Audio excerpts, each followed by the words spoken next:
Jean, and welcome to the third episode of my knitting podcast. It's Saturday for me right now, and I just finished all my chores, so I'm all ready to film this podcast. I have two things that I've finished, and one work in progress, and one sort of acquisition for you guys, so let's just get started. My first finished object is not what I'm wearing. So actually, let's start with what I'm wearing. I'm wearing the Venice top by Helga Isager. I'll stand up so you get a better look.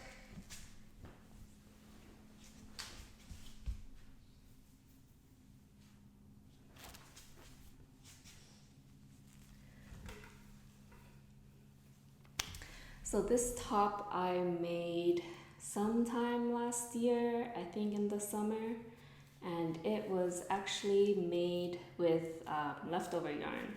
I didn't buy yarn specifically for this project. I bought a blanket bundle from Purl Soho. It was for the sand drift blanket bundle. I think they had a 30% sale. So I bought that, and I also bought one extra skein of each color, just so I can make it bigger, because I think the original size is only 5 feet wide, and I wanted a blanket that could, cover my body fully.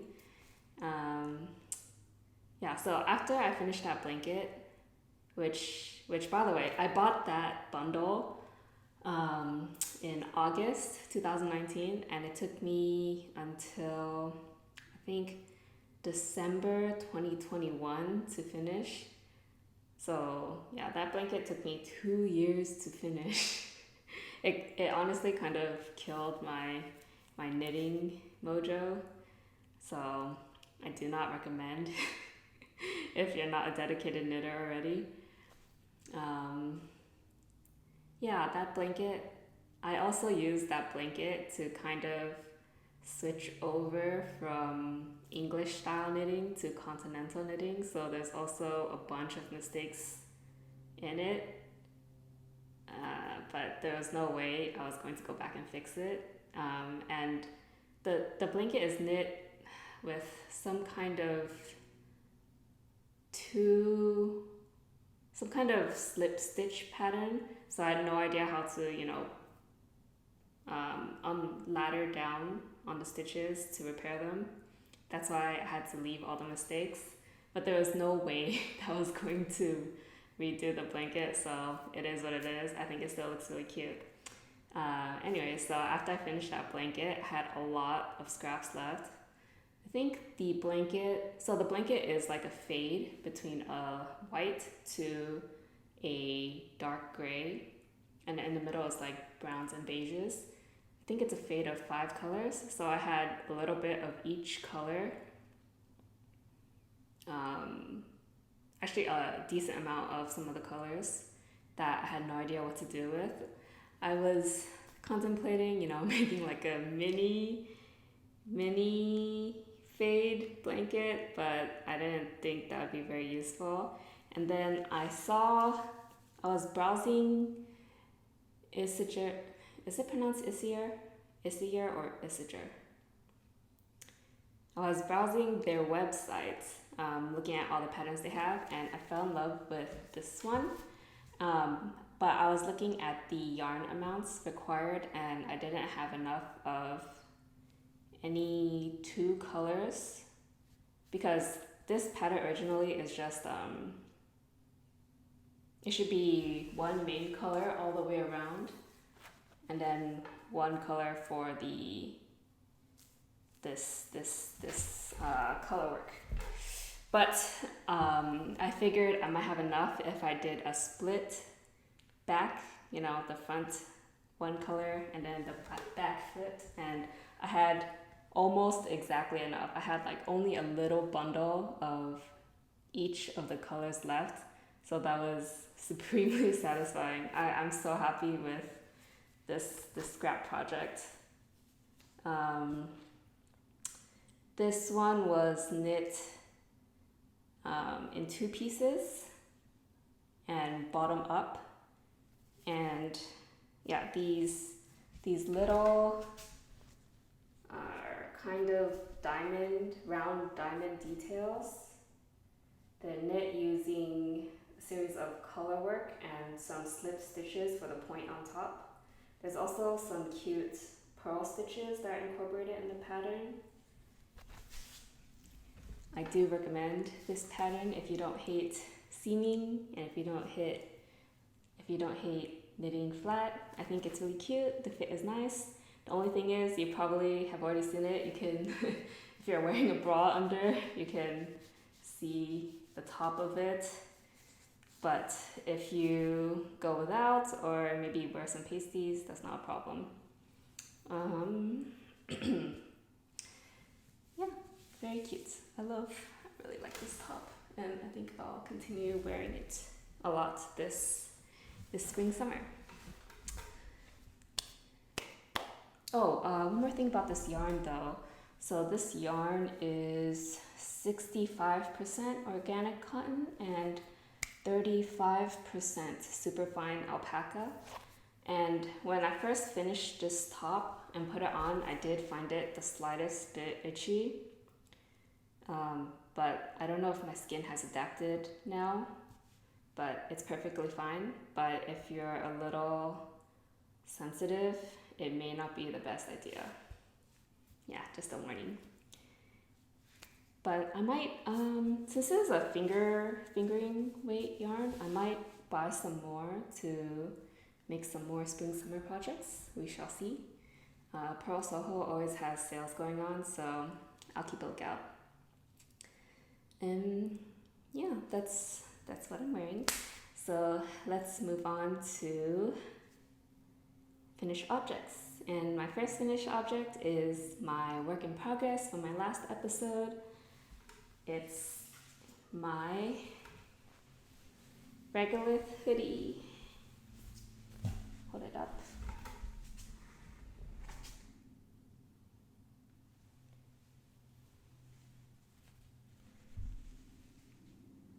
So yeah, I finished, I think my progress last episode is I was working on the hood and I had one arm finished.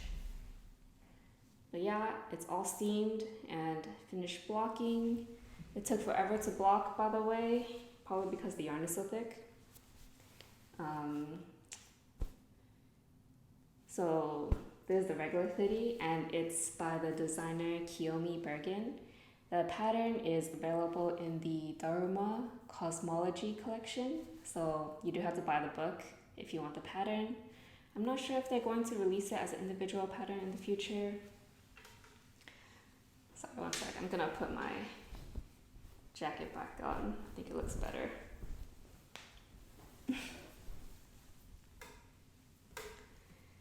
Yeah, so I don't know if they'll release the pattern as a individual. I hope they do.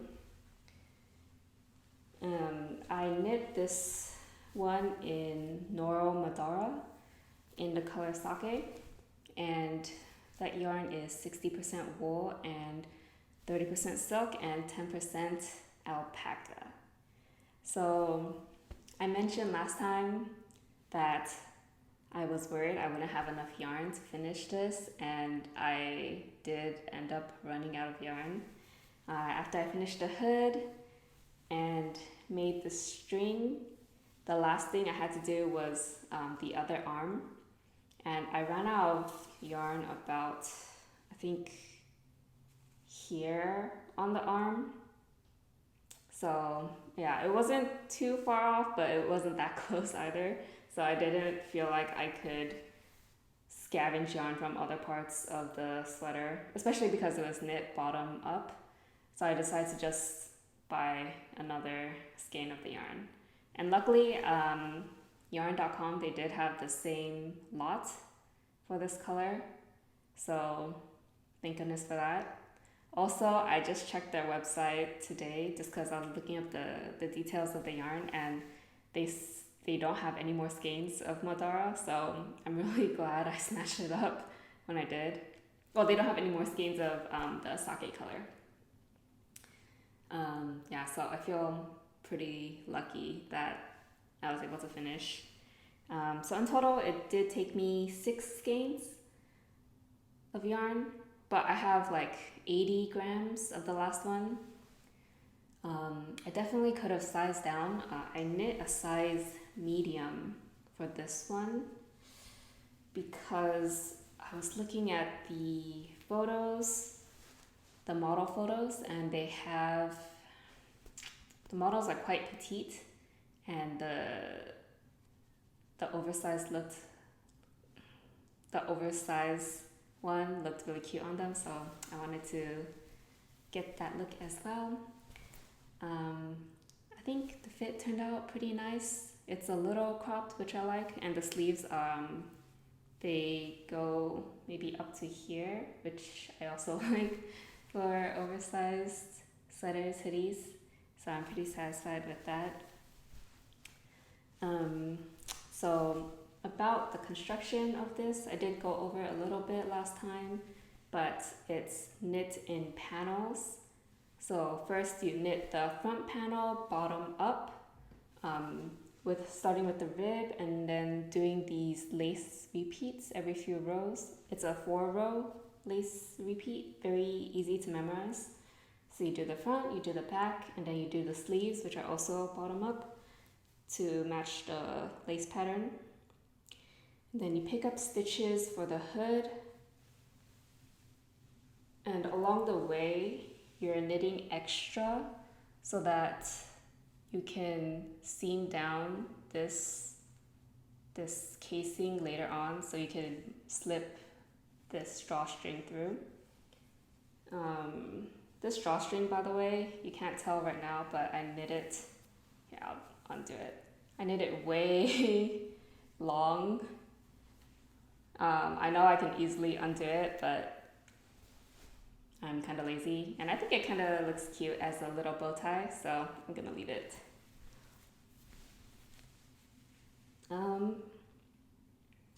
Yeah, so I actually do think this sweater will be pretty nice in this weather. Right now in SoCal, the weather, we have some cold days, we have some slightly warm days. I would say right now it's hovering between 65 to 80 every day. So this sweater I've actually been able to wear on all but the hottest days.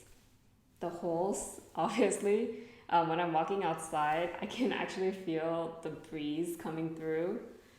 I also knit this yarn in a larger gauge than recommended. I don't know if you can tell, it's a loose-ish gauge. And also I think the silk content helps me not overheat in the sweater. So I think it's definitely one that I'll be able to wear spring, summer nights and early spring, like right now. Yeah, very satisfied with this pattern. I think forgot to mention, so far it's wearing really well as well.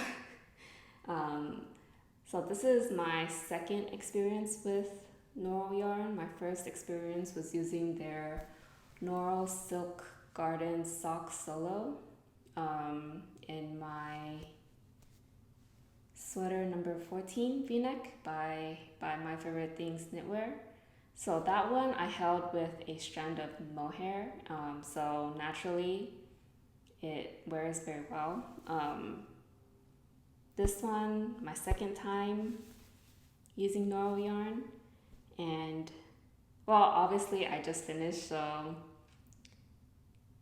I can't give a thorough review on the durability, but so far I have no complaints, and I think the silk content will help it last longer too. So far, no shedding at all. This yarn, however, there were a lot of tied together ends in each of the balls, which is normal for Noro yarn, and obviously the yarn is like thick and thin because of the nature of hand spun yarn. But personally, I don't mind that. There's also a lot of like little, I don't know what you call it, like little specks of, there's little flecks of, I don't know if it's wood or something in the yarn that you do have to pick out every so often. So yeah, it's a very rustic yarn with a very unique palette, but I didn't find it too troublesome picking out the flecks and undoing the ends. By the way, for yarn that's thick and has a high wool content, when I need to add a new ball, or if like this yarn there's ends that are tied together, I just split the yarn and use the, I don't know what it's called, it's just like where you split the yarn, you kind of wind them around each other, you dunk them in water, and then you rub the strings together, and you kind of, you're felting the wool together pretty much, and then it becomes one seamless strand of yarn, and it makes the end process a lot nicer because you don't have to weave in so many ends. So yeah, I've been using that tactic a lot with wool yarn. So yeah, I think that's it for this hoodie. Really like it. I have another project with Noro yarn, but that will come later. Next up is a finished project that I haven't shown. I knit this one up really quickly. This is the Miles tee by Ozetta. You can see the curved hem and the back eyelets. Super cute. So I mentioned last time that while I was knitting the Regolith hoodie, my hands were tiring really quickly. I think it's a combination of the wool being thick and thin, so my hands couldn't get used to a certain tension, and also I used size 6 needles for the body, and for me, larger needles, they just wear out my hands faster. So even though the project is going by quicker, I can't knit on the project as long. So after I finished my Regolith hoodie, I was really in the mood for a smaller needle project. And I mentioned this yarn already on my acquisitions last time. The yarn is a yarn from Puppy, which is a store in Japan, and it's a 100% British wool, and it's kind of like a fingering weight, maybe a heavy fingering weight yarn.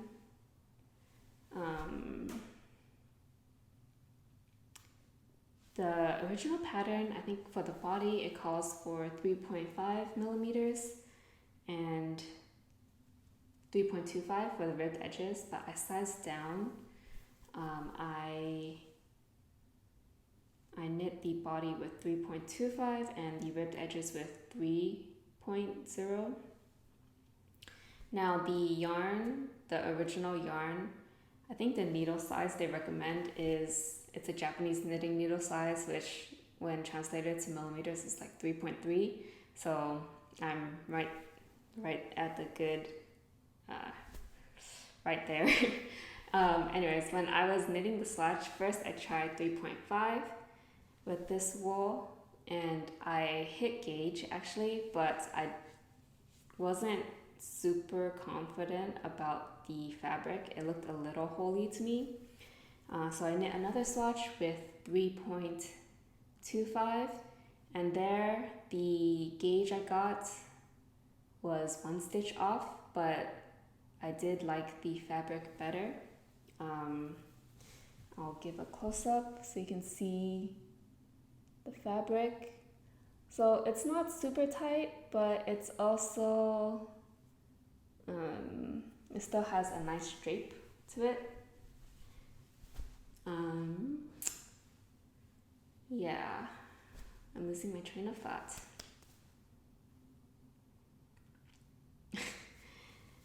So yes, so I needed 1 extra stitch for 10 centimeters when using 3.25 millimeter needles. So I decided to size up on the pattern. Instead of knitting extra small, I knit a small. And after doing, the calculations using the gauge swatch and the listed bust circumference size, I would get a size very close to extra small using that 3.25 milliliter needles and this yarn. So that's what I did, and I measured it after, and it's spot on. the wonders of gauge swatching. The only thing is I didn't really pay attention to the row gauge, so it did come out longer than the extra small. So I might pay attention to that more in the future, but I don't mind the length. I don't think I will ever go back and make it shorter, because to make it shorter, I mean, you could go back from the bottom, unpick the whole bottom, but then you would have to redo this curved edge. I know some people, they kind of cut in the middle and then take out a section and then use Kitchener stitch to put it back together, but I'm not ready for that kind of yarn surgery, and I'm happy enough with the length, so I won't be doing that. Maybe in the future, if I have a project that really needs its length cut. So about the construction of this t-shirt, you start from the back, knitting a triangle while making these eyelets at the same time. So you knit down and then you pick up here. You pick up and then you knit the left side, the right side, connect under the collar, knit down, connect under the arms, knit down, and then you do short rows to create this ribbed hem. And then, you just pick up stitches for the drop shoulder. Pretty standard drop shoulder construction. And the collar is a it's a folded down collar.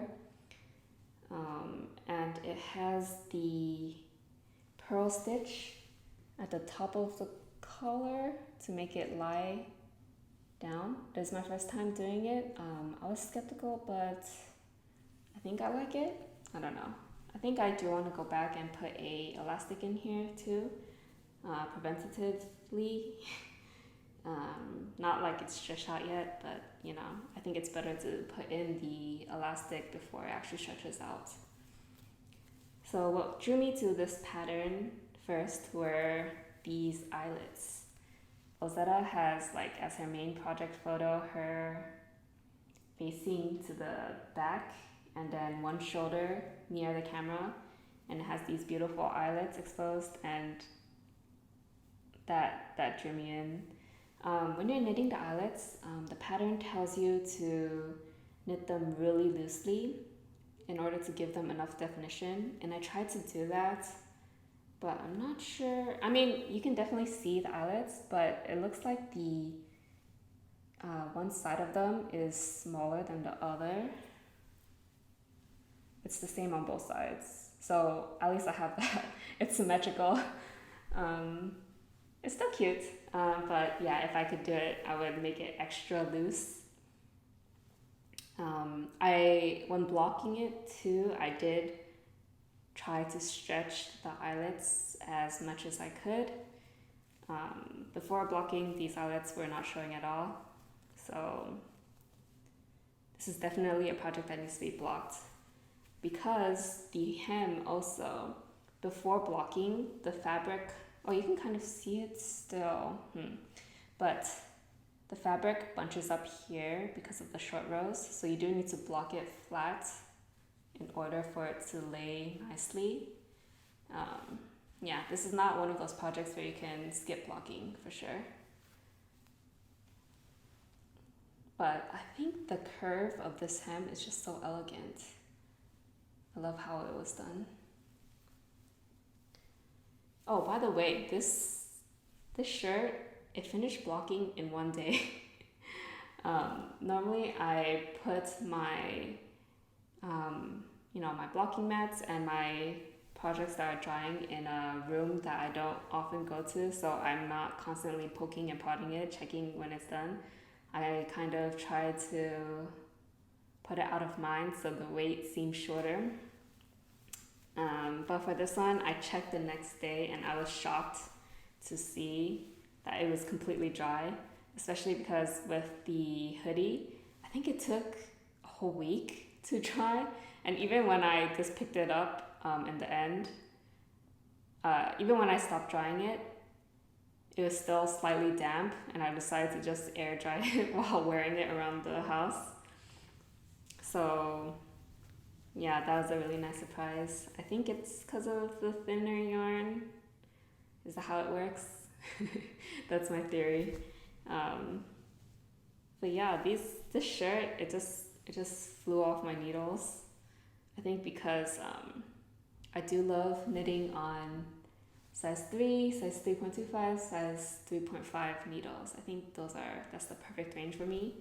And for this one, since it's only a single strand, it's way more convenient than, holding one strand of wool, one strand of mohair. So I was just bringing this project everywhere, knitting in the car, knitting while watching shows. Yeah, it was a very, very enjoyable knit. And I'm very happy with it.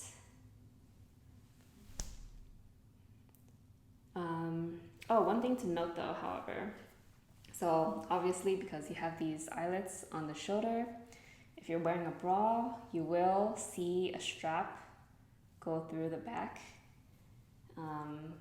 It's quite subtle though, obviously, because it's in the back. But that is one thing to note. You don't see anything like that in her, project picture. So yeah, there's something to note. Again, you can just go without a bra or wear pasties, wherever works for you, or just show your bra strap, who cares?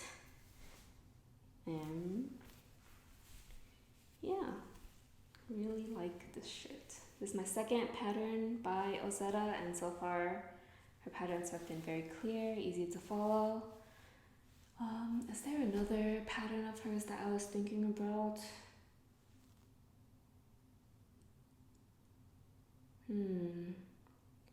I think her harvest tea. I think I was looking at her harvest tea and I really like the look of it.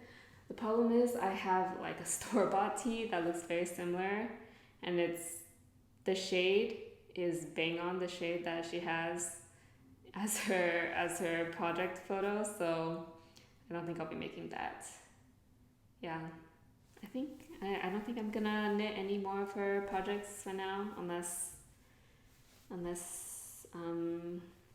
she comes out with a new one that sparks my interest. And that's it for my finished objects. Two garments, pretty good. Now let's move on to works in progress, and I only have one work in progress as per usual.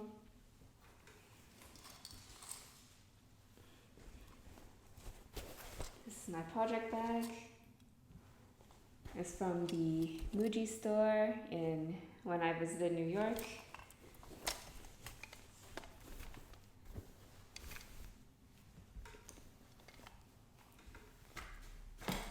And my work in progress is the Breezy back blouse.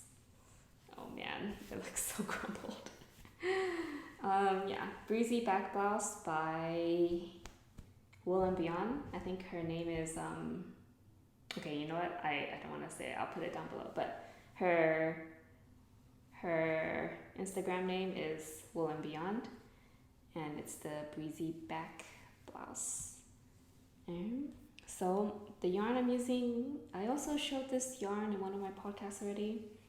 It's Noro Hanui silk, and it's 65% wool and 35% silk. And it's called, I think it's actually pronounced Hanui silk. Anyways, it gets its name from Hanui merino wool, which is from a farm in New Zealand, apparently. That's what it says on the yarn.com website. I'm just going off of their page. Yeah, so it's a mix of merino wool and silk, basically. And for this contrast color, I'm using some leftover yarn. Here it is. This is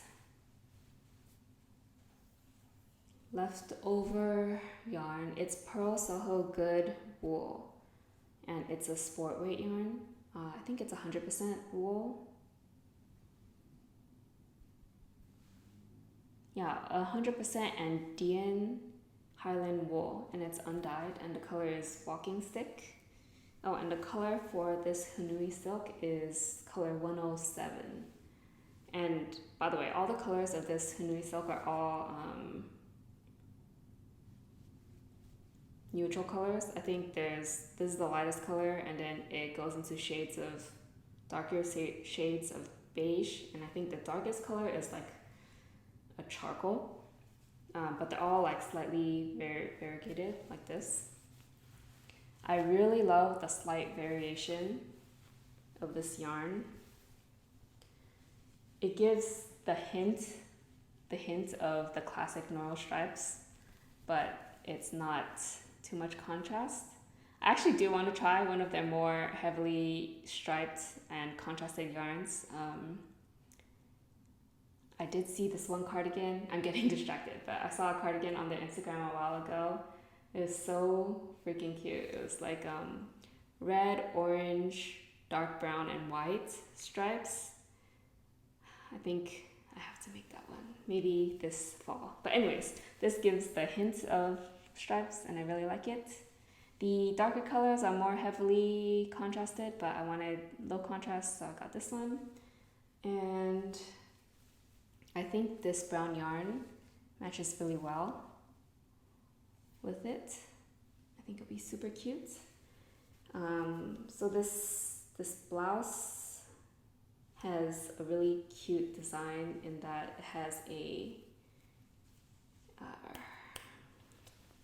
it's open black. It's an open back blouse. This is the back. There's going to be this whole cutout. I'm working on the body right now, which is knit flat, unfortunately. And you only work in the round from, okay, let me start over with the construction. So, construction, you start on the back with these two straps, and you knit down, and then they have you knit on this bottom ribbed portion, and then you pick up stitches at the front, doing increases for the neckline, and then you connect to the back, and then you only knit in the round for these few rows, and then you do decreases to shape this hole, and then just knitting back and forth to get the length. I think it ends with finishing the length and then probably just picking up sleeves. I think it's a drop shoulder pattern. Yeah, it's definitely a drop shoulder pattern. Yeah, you just pick up stitches for the sleeve, do the edge for the sleeve, and then finish the contrast edge for the neckline and for the back. Yeah, so for this pattern, I sized up for the needles.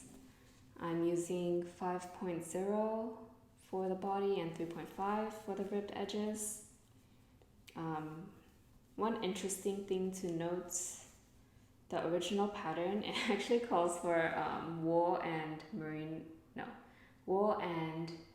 mohair for the body, which I thought would be much too warm for spring summer, but I went ahead and I'm still using a wool. Hopefully the 35% silk won't be too bad. We'll make it more cool, and the open back as well. I did see that Wool and Beyond, she made a spring version with, I think, a cotton yarn, which looks really cute. So if I really love this pattern, I might make another in a actually season appropriate yarn. But I couldn't, when I thought of this yarn and this brown together, I couldn't resist. So yeah, I just had to go ahead. I forgot to mention this good wool. It was left over from a pair of gloves that I knit for a friend for his birthday. I only bought one skein, and that was enough for 2 fingerless gloves, and I still have this much, and I'll definitely have enough. I'm only holding it single to knit the ribbed edge, which I thought was interesting. I thought I would need to hold it double, but it looks like it's the right gauge to me. Yeah, even if it's not, after blocking, it'll be really easy just to rip out the ribbed edge. Anyways, yeah, and this is one of their cheapest skeins of yarn, and it feels really nice, so I might pick up some more for some other projects. Yeah, this is a sport weight yarn, and this Hanui silk is worsted weight. Yeah, so it's pretty interesting. I didn't think it would work out well, but I really like how the contrast of how rugged looking this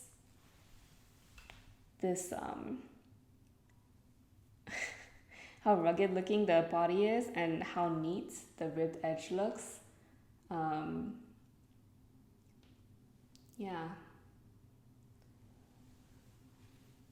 really excited for this project to be done. Once again, this is a larger needle project, and it's using this thick and thin yarn, so I do get tired knitting on it, even though it works up really fast. So I was thinking of casting on a sock or something, or maybe another fingering weight project to give my hands a break my monogamous knitting rule. We'll see, but I'll almost certainly have this done by next podcast, and I'll be able to show it off. And I think that's it. Yeah, that's my only work in progress. And I mentioned last episode that I'm putting myself on kind of a yarn ban, and I was, I'll call myself successful on it. I did go to a knitting meetup this past, was it last weekend? I think it was last weekend, where we brought like scrap yarn to exchange. So I did pick up a few random scraps there, but I definitely got rid of more than I brought in, so I call that a success. And I didn't use any money to buy anything, so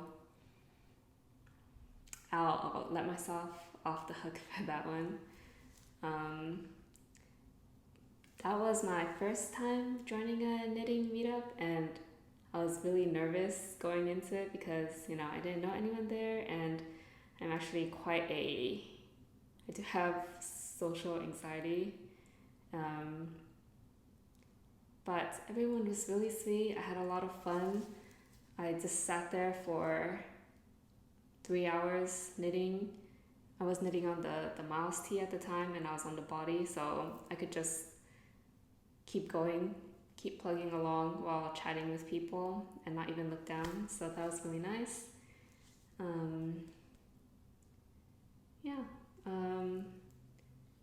It's just really nice to go out and talk with other people about this hobby.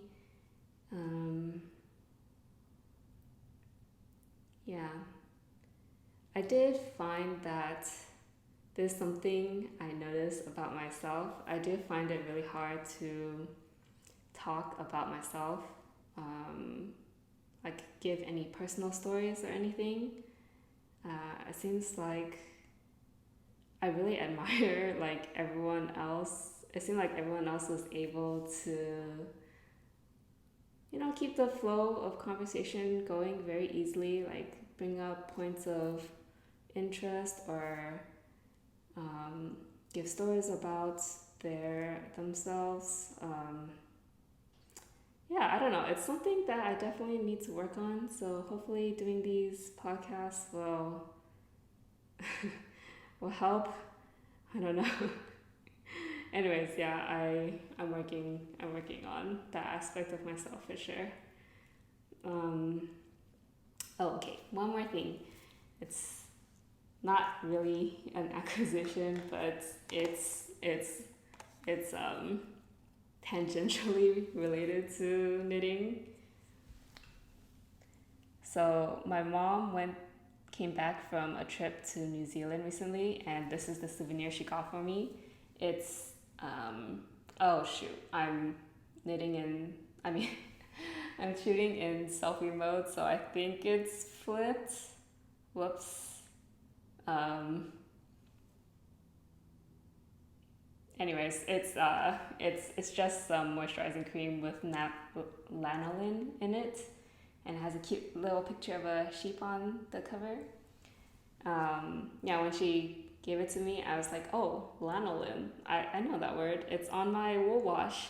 I did have to look it up to see exactly what lanolin is. Apparently it's it's the wool grease secreted by the sebaceous glands of sheep, and it has a similar function to human sebum. And I believe in wool wash, it helps soften the wool. My mom got it for me because she's always complaining that my hands are really dry. Now whenever I use this on my hands and knit, maybe my project will get softer as well.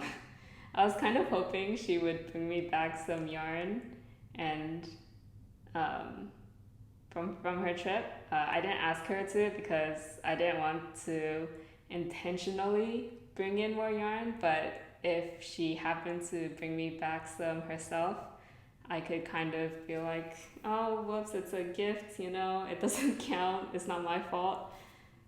But she didn't. It's fine. It's probably better that she didn't bring me any. She doesn't knit or anything. She doesn't know anything, so it would be some one-off skein, most likely. It all worked out in the end, is what I'll say.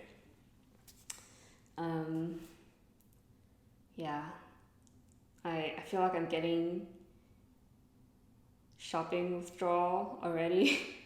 I really want to buy yarn, but I'm really resisting. Purl Soho has both Purl Soho and yarn.com have sales going on. Yarn.com is their anniversary sale, but I haven't bought anything and I'm holding strong, so let's hope that I also don't have any more yarn acquisitions next episode. I think that's all I have for you today. If you're still watching, thanks so much, and I'll see you next time.